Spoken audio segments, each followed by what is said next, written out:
Dale.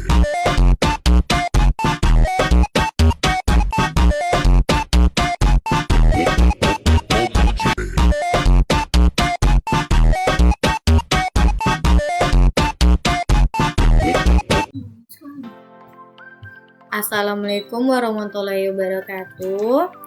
Perkenalkan, nama saya Nova Amelia Febrianti dengan NIM 2301300060. Baik Ibu, di sini saya akan memenuhi tugas UAS yang Ibu berikan, yang dimana materi pertama yang saya akan paparkan yaitu pasar monopoli. Karakteristik dari pasar monopoli adalah industri satu perusahaan hanya ada satu saja perusahaan dalam industri tersebut. Dengan demikian, barang atau jasa yang dihasilkan tidak dapat dibeli dari tempat lain. Yang kedua, tidak mempunyai barang pengganti yang mirip barang yang dihasilkan. Perusahaan tidak monopoli, tidak dapat digantikan oleh barang lain yang ada di dalam pasar. Ada beberapa contoh pasar monopoli. Yang pertama, PT Perusahaan Listrik Negara atau PLN. Yang kedua ada PT Kereta Api Indonesia. Yang ketiga ada Pertamina. Yang keempat ada Telkom Indonesia. Yang kelima ada Perusahaan Daerah Air Minum atau yang disebut PDAM. Baik, untuk kelebihan dari pasar monopoli, yang pertama, adanya keinginan mempertahankan monopoli dan takut akan tergeser oleh pihak pesaing, maka akan muncul dengan sendirinya kreativitas dan inovasi dari perusahaan atau pihak yang berkuasa. Yang kedua, dalam pasar bisa dilakukan penelitian dan pengembangan produk, adanya izin dari pihak yang memonopoli pasar kepada pihak yang bersangkutan. Kekurangan dari pasar monopoli yaitu sering muncul ketidakadilan karena hanya satu pihak itu yang diuntungkan, sedangkan pihak lain hanya bisa menerima tanpa menggulinya. Yang kedua, ada namanya pemborosan, sering dilakukan oleh pihak yang memonopoli pasar karena mereka tidak begitu memperhatikan efisiensi kegiatan produksi yang dilakukannya. Mereka hanya fokus agar produknya laku dan tidak ada pesaing. Rumus dari equilibrium pasar monopoli yaitu keseimbangan dalam pasar monopoli tercapai ketika marginal cost atau yang disebut dengan MC sama dengan marginal revenue atau MR. Ini berarti perusahaan monopoli akan menentukan jumlah output yang diproduksi berdasarkan kondisi ini, yaitu MC sama dengan MRSI sama dengan MR. Baik, untuk materi selanjutnya yaitu ada pasar persaingan sempurna, yang dimana karakteristik dari pasar persaingan sempurna yaitu jumlah pembeli dan penjual yang banyak, yang berarti di pasar persaingan sempurna terdapat banyak penjual dan pembeli sehingga tidak ada satupun pihak yang dapat mempengaruhi harga pasar secara signifikan. Setiap penjual dan pembeli memiliki pangsa pasar yang kecil, menciptakan kondisi kompetitif yang sehat. Karakteristik yang kedua, produk homogen, barang atau jasa yang diperjualbelikan bersifat homogen, yang dimana atau artinya semua produk yang ditawarkan oleh penjual adalah identik atau sangat mirip. Hal ini membuat konsumen tidak membedakan produk berdasarkan merek atau kualitas, melainkan hanya berdasarkan dengan harganya. Karakteristik yang ketiga, kebebasan masuk dan keluarnya pasar. Nah, di sini yang dimaksud yaitu pelaku usaha dapat dengan mudah memulai usaha baru untuk menutup usaha yang tidak menguntungkan. Kebebasan ini mendukung kompetisi dan efisiensi alokasi sumber daya. Contoh pasar persaingan sempurna yaitu yang pertama ada pasar beras. Yang kedua ada pasar sayur dan pasar buah. Yang ketiga ada pasar daging. Yang keempat ada pasar pertanian tradisional. Kelebihan dari pasar persaingan sempurna yaitu dalam pasar ini harga ditentukan oleh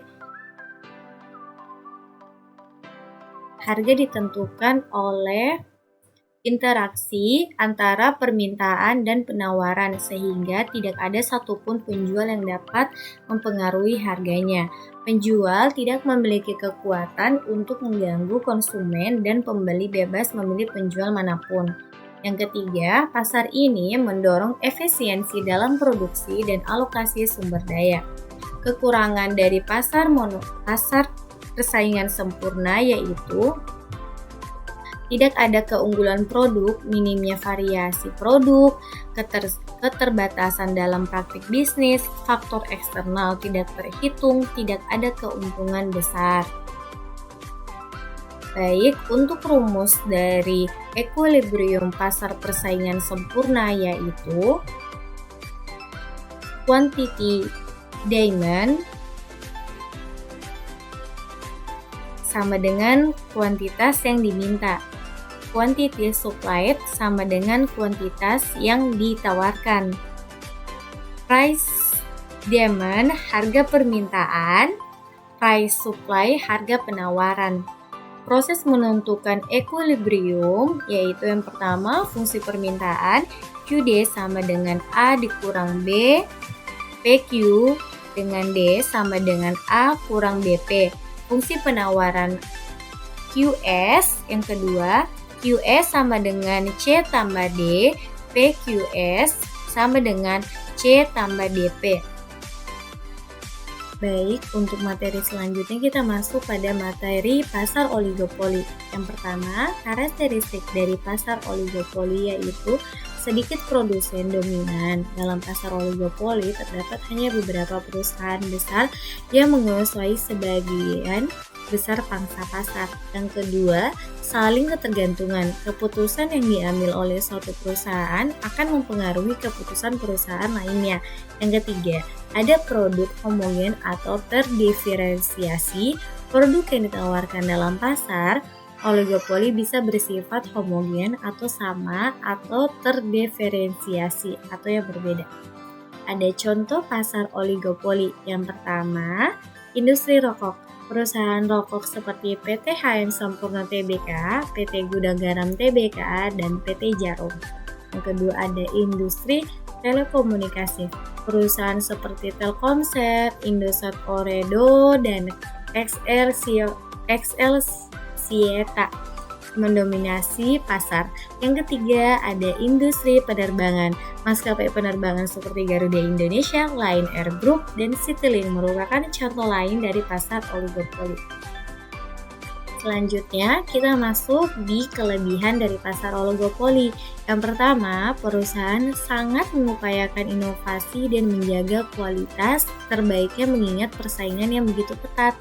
Yang kedua, kegiatan produksi menjadi lebih efektif. Yang ketiga, harga produk menjadi lebih sesuai dengan keinginan konsumen karena perusahaan oligopoli lebih memusatkan diri pada persaingan bukan harganya. Yang keempat, ada penemuan baru. Perusahaan tidak mudah ditiru atau diimbangi oleh perusahaan pesaing, sehingga timbul dorongan yang kuat untuk memacu kemajuan teknologi. Kekurangan dari pasar oligopoli tersebut yaitu yang pertama, harganya yang lebih tinggi. Dalam pasar oligopoli, perusahaan-perusahaan besar memiliki kekuatan untuk menetapkan harga yang lebih tinggi dibandingkan dengan biaya produksinya. Yang kedua, kurangi inovasi. Meskipun ada beberapa perusahaan yang berusaha untuk berinovasi secara umum, pasar oligopoli tidak mendorong inovasi secara agresif. Yang ketiga, pilihan produk yang terbatas. Konsumen dalam pasar oligopoli seringkali dihadapkan pada pilihan produk yang terbatas. Dan keempat, terakhir yaitu potensi terjadinya kolusi atau dalam pasar oligopoli perusahaan-perusahaan mungkin tergoda untuk berkolusi yaitu yang dimana bekerja sama untuk menetapkan harga tinggi atau membatasi produksinya. Kita masuk di rumus equilibrium dari pasar oligopoli yang dimana MR adalah marginal revenue atau pendapatan marginal, MC adalah marginal cost atau biaya marginalnya. Kurva permintaan.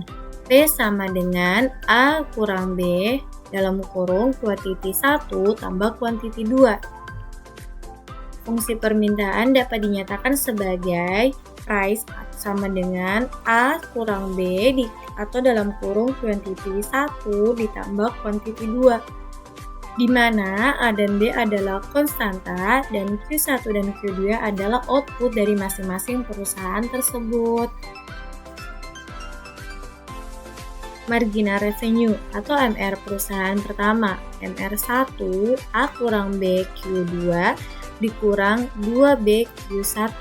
Perusahaan kedua MR2 sama dengan A BQ1 dikurang D 2B Q2. Hal ini menunjukkan bahwa marginal revenue setiap perusahaan dipengaruhi oleh kuantitas yang diproduksi oleh perusahaan lain. Jadi, jika harganya naik atau QD-nya turun drastis, kalau jika harganya turun atau QD-nya hanya sedikit yang meningkat. Untuk materi selanjutnya atau materi terakhir, kita masuk pada pasar bebas. Karakteristik dari pasar bebas yang pertama yaitu kepemilikan sumber daya. Dalam pasar bebas, semua sumber daya dan alat produksi dapat dimiliki dan dikelola oleh individu, komunitas, atau perusahaan swasta. Yang kedua ada pembagian kelas, yang dimana terdapat pembagian kelas dalam masyarakat yang berperan dalam kegiatan ekonomi seperti kelas pekerja dan kelas pemilik modal. Yang ketiga, minimnya intervensi pemerintah. Dalam sistem pasar bebas, campur tangan pemerintah sangatlah terbatas. Yang keempat, kebebasan dalam penetapan harga. Para produsen memiliki hak untuk menentukan harga jual produk mereka berdasarkan mekanisme penawaran dan permintaan yang berlaku di pasar. Ada contoh pasar dari pasar bebas, yaitu ada APAC atau Asia Pacific Economic Cooperation. Adalah kerjasama ekonomi yang melibatkan 21 negara di kawasan Pasifik, termasuk Indonesia. Tujuannya yaitu adalah untuk meningkatkan hubungan antar negara dan memperluas perdagangan bebas di wilayah Asia dan Afrika. Yang kedua ada CAFTA atau China ASEAN Free Trade Area, yang dimana merupakan perjanjian perdagangan bebas antara China dan negara-negara ASEAN termasuk Indonesia. Kerjasama ini sangat bertujuan untuk memfasilitasi perdagangan barang antara anggota dengan mengurangi hambatan tarif. Yang ketiga ada EU atau European Union, yang dimana European Union atau yang disingkat dengan EU ini adalah sebuah perjanjian pasar bebas yang terjalin di antara 28 negara di bawah kawasan Eropa. Yang terakhir ada MEI, Masyarakat Ekonomi Asia. Nah, di sini yaitu yang dimana di Asia Tenggara yang beranggotakan negara-negara di wilayah ASEAN. Pasar bebas MEI ini memungkinkan terjadinya proses penjualan barang dan jasa antar negara anggotanya tanpa ada tarif bea cukai. Baik, selanjutnya kelebihan dari pasar bebas yaitu setiap orang bebas untuk mempunyai sumber daya produksi dan juga mengambil keuntungan sebanyak-banyaknya. Yang kedua, setiap orang terpacu untuk berpikir secara kreatif dan tidak berhenti menciptakan inovasinya. Yang ketiga, secara tidak langsung persaingan yang ketat ini bisa melahirkan berbagai macam produk yang berkualitas. Kekurangan dari pasar bebas sendiri yang pertama yaitu setiap orang dengan kondisi ekonomi yang kuat bisa mengeksploitasi orang-orang dengan kondisi ekonomi rendah. Yang kedua, terjadinya monopoli yang bisa menimbulkan kerugian untuk masyarakat. Yang ketiga, terjadinya kesenjangan ekonomi yang signifikan antara golongan ekonomi yang kuat dan golongan ekonomi yang lemah. Selanjutnya yang terakhir kita bakalan masuk di rumus equilibrium dari pasar bebas, yaitu di mana rumus dasar dari equilibrium pasar bebas yaitu QS sama dengan QD. Fungsi penawarannya yaitu Pertama, dapat dinyatakan sebagai QS sama dengan A tambah B, PQS sama dengan A tambah BP. Nah, gimana itu? P-nya adalah harga, QS adalah jumlah barang yang ditawarkan, QD-nya ada jumlah barang yang diminta, A, B, C, dan D adalah konstanta yang menentukan pola penawaran dan permintaan. Fungsi permintaan dapat dinyatakan sebagai QD sama dengan C kurang D, PQ D sama dengan CDP, C dikurang DP. Yang ketiga, menghitung equilibrium untuk menemukan harga dan kuantitas keseimbangan setara dengan QS dengan QD. A tambah B tambah P sama dengan C kurang D, P A tambah B, P sama dengan C kurang DP. Baik, sekian dan terima kasih. Inilah hasil dari analisis atau pembuatan struktur analisis dari pasar monopoli, pasar bebas, pasar oligopoli dengan pasar persaingan sempurna. Baik, sekian dari pemaparan materi saya. Mohon maaf apabila terjadi banyak kesalahan pada saat memaparkan materi ini. Wabillahi taufiq wal hidayah. Wassalamualaikum